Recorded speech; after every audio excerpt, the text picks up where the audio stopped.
somo mag science, mag kwano, mag computer, kanyakla kod mago mag lony manyasani. Thothne ning'iyo ni gin somo go ma joma chuo kende ema timo. Kata kamano, MINEWACHO kawuono wantiere koda nyadendi ma bende olonye science kendo olonye kwano. Kiwinjo ni ng'at mowuok kwano mane en odwaro mondo olos kodwa kendo ojiwa e wi somo machalo koda magi machiegni e chenro ni mar MINEWACHO.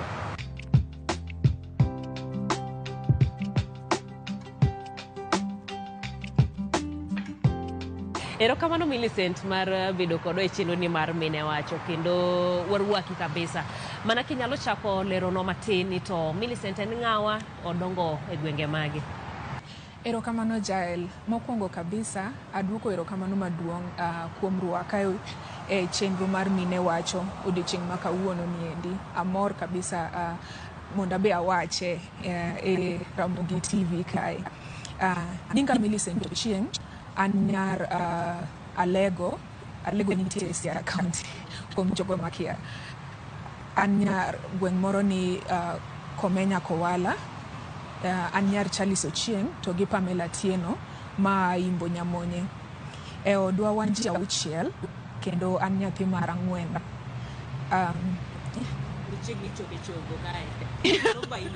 Chogo no baya mana matin but nachiegni chop to an nyako ma ogik by the way.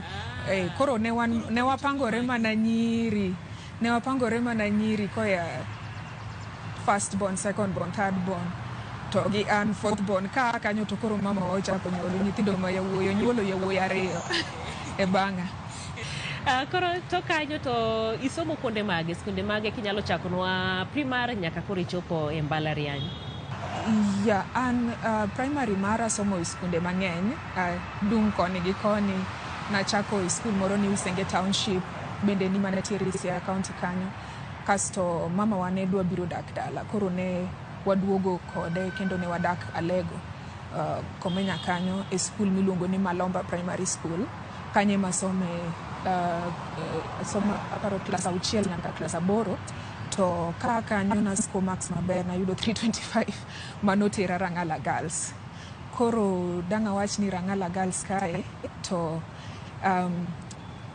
nen skul manopuonja mang'eny kabisa. Mokwongo Rangala Girls opuonja discipline. Kidonjo e skundno to nitie kaka gindike ni discipline for victory. Mane moto margi ma ing'e ni kokin disciplined to kang ni bed victorious. Koro an bende growing up na ng'at moro nadongo kabolora kabisa. Sani ng'eni koro sami wacho somo mar Rangala kendi e weche mag kwano kod science. Thothne nyithindo ma nyiri oluorogi. So ino wacho ni Rangala kendie kwano gi science ma bende nonyisu ne manyako mak motegno. Be kanya wacho di former teachers maga, Mr. Minai Amos, Mr. Ochieng Charles, in a way no ketwa ma kokikalo kwano to kara mano onge gimibiro timo e skundno. Ineno koro kati tinga bag ni mondi chak puothe dogi. Koro ne waonge option but just to pass in maths. Koro na kete kaka my priority ni mondo nyaka pase. To be naduga yudo kara ni kwano ni boken kata gima tek. Ineno in primary to no tek na matin but kana chopo Rangala Girls kae nitie kaka jopuonje gi ne kete ma koro no ken gima tek okiluore kata matin. Koro na mor kode kabisa kendo ne en gima ne adwa na team to mana Rangala Girls kanyo kendo nadwa na team kata na future. Kendo na yudo A-.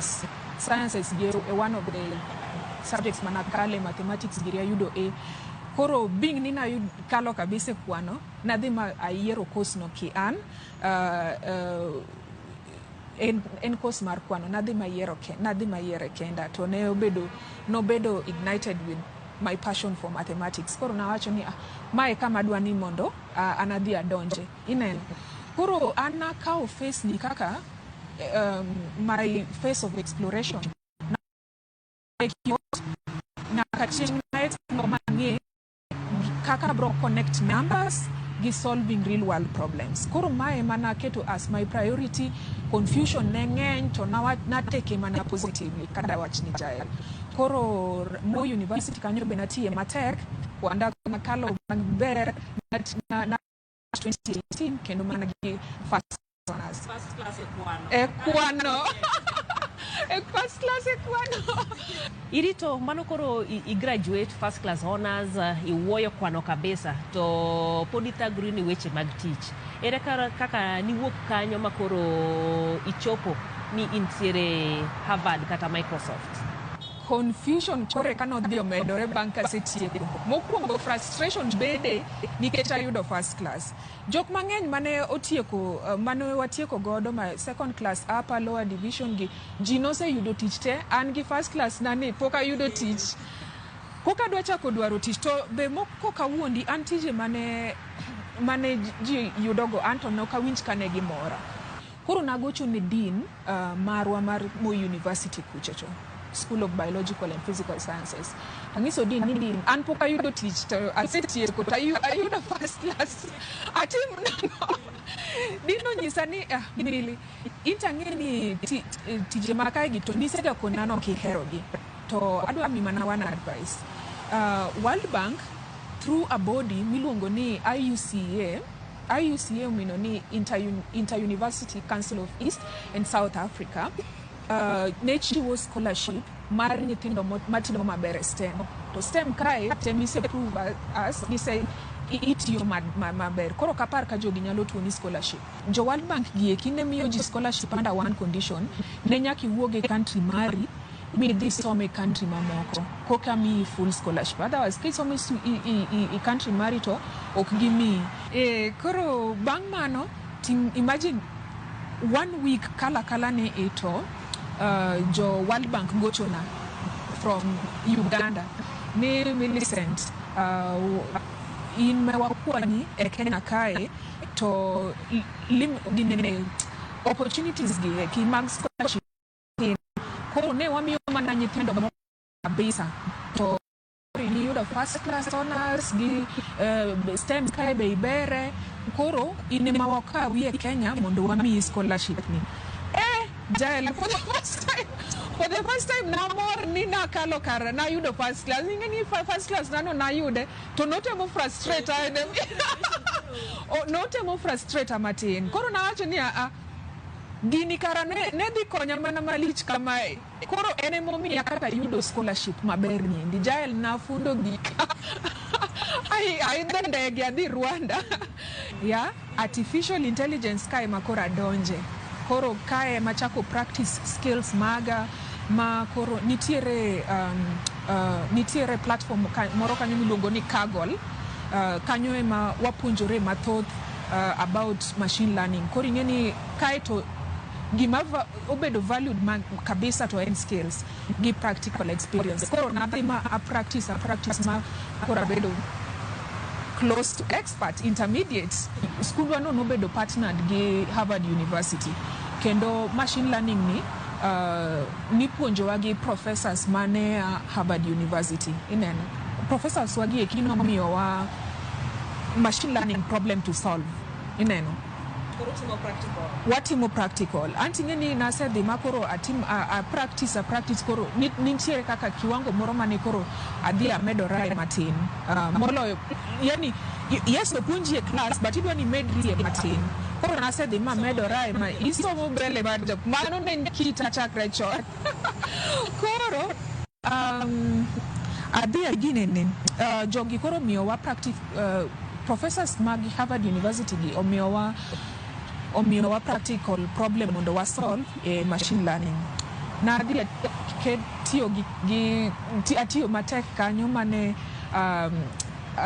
abedo among the top 4 mane giyudo ka o solve problem no endo maber ineno. Koro bang' mano to ne gikawowa 4 students kendo ne gimiyowa internship. Koro isetieko somo mari kata kuma ne intiere yudo scholarship piny mar Rwanda, iwacho ni yudo internship mano gi jo Harvard. Ere kaka koro ni chopo ni itiyo gi jo Microsoft ma achiel kuom kembe madongo kabisa e piny mangima? Koro by the way research intern Harvard University natimo from January 2021 to nyaka July to aning'eni aparo ni bang' kana tieko iluongo nang banka na tieko my undergraduate emane ticho chanda kabisa banka nyo kendo ticho koduogo chanda ever nikech kaka look Harvard kori lara kori ne ingi gimomiyo ilara nikech koro an gi skills ineno kai koro an adonjo Microsoft kata kapok atieko masters mara nikech pod nadhi nyime gi masters cha ne pok wa graduate covid noduogo disrupt wa matin koro noka graduate koro ne atieka internship Harvard ni in July August adonjo Microsoft 2021 koro nyaka sani antie Microsoft kai to Microsoft ng'eya kaka one of the big tech industries ma wan godo anamor kabisa donjo Microsoft nawacho ni passion mara mar kwano ni osetera kuonde ma konya duoka ni koro anatiyo e chiel kuom kambego eko madongo e piny kae e big tech namor kabisa kendo Microsoft kae atiyo kaka applied research scientist in the field of AI as well. Yeah. Wach mar yudo tich kata sector ni en sector maduong kabisa to ntiere jomoko ma nyaka sani pod gikia ni to gitim nade kata ng'oma ginyalo timo mondo giyud tich kata thuolo e sector ni. Yot kabisa to be otek at the same time. Yeah.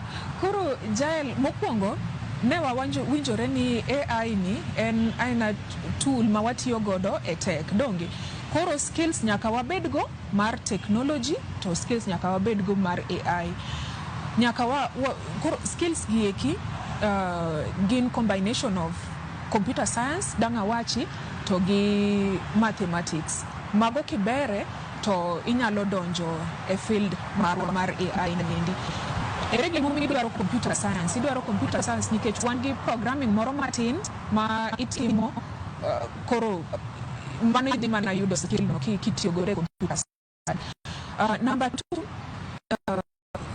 another masters or can realize my dream of becoming AI scientist, right? Ochuno ni nyaka tim masters or kibed ja AI. Ngeni wasebet kawa winjo kawa wasebet kawa believe gik moko mag connection gi to Godfather gigo. I mean, we are in the digital age.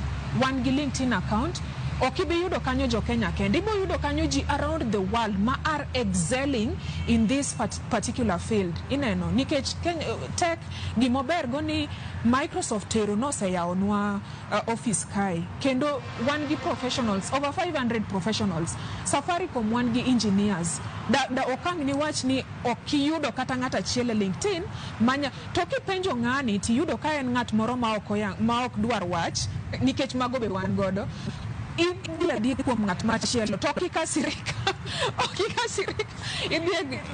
yeah feelings iketo bathe idhi ngat machielo ipenje to big techs gieki oken kata Kenya kae kende Microsoft kae nyalo mi tich kata mana Redmond United States kucha around the world. Mana kawatie kon kit sawa bende korodhi ining'iyo ni to idwa chopo kanye kuma intiere Microsoft kendi pod idwa wuok kendi mondo ing'i kuonde mamoko moloyo kae. Achiel kuom gik ma advocate for en AI en gima wadendo ni equitable AI tiende ni technologies go ma waloso gi AI o chop ne ji duto kendo ji thoth ji mondo benefit out of technologies gi ekir koro focus area mara to en natural language processing mana nyisi ne puonjo computers how to process human language to sani wayudo ka English onge dhok mopogore ineno koro sani wayudo ka English ema computer ng'eyo wacho kabisa to nikech wan gi resources mang'eny molosi gi English to dhowa ma African languages gi pod ok wan gi resources mang'eny. Koro magi masani atemo tiyo matek mondo advocate for these resources, mondo walos resources dieki, mondo wakete wa build AI solutions languages wagieki. Nitiere initiative moro ma alide Kenya kae iluonge ni Women in Data Science and Women in Data Science and AI Tech. Koro this is part of initiative mind, part of Women in Data Science Manchester State University. Kendo nakae watemo jiwo nyithindo manyiri kata joma mine madwa donje field mondo donje field, kendo wamiyo gi inspiration and support through talks and conferences to gi events mamoko. Achiel kuom events gi eki abro host on March 8th.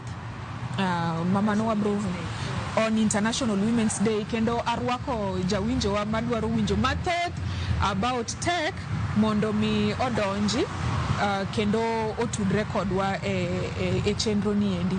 Erokamano maduong' Millicent kuom thuolo mari mar bedo kodwa e chenro ni mar Minewacho, kuom tayowa kendo miyowa thuolo mondo wawuoth kodi wang'i kaka isebedo e higni go duto te nyaka koro kuma intiere sani. Antiere gi geno ni janeno mara ibende ibokaw achiel ariyo adek moko kanyo, kata puonjruok ma bende yudo mondo ibende igeri nyaka odiochieng' machielo e chenro ni mar Minewacho. Nyinga Jaileta.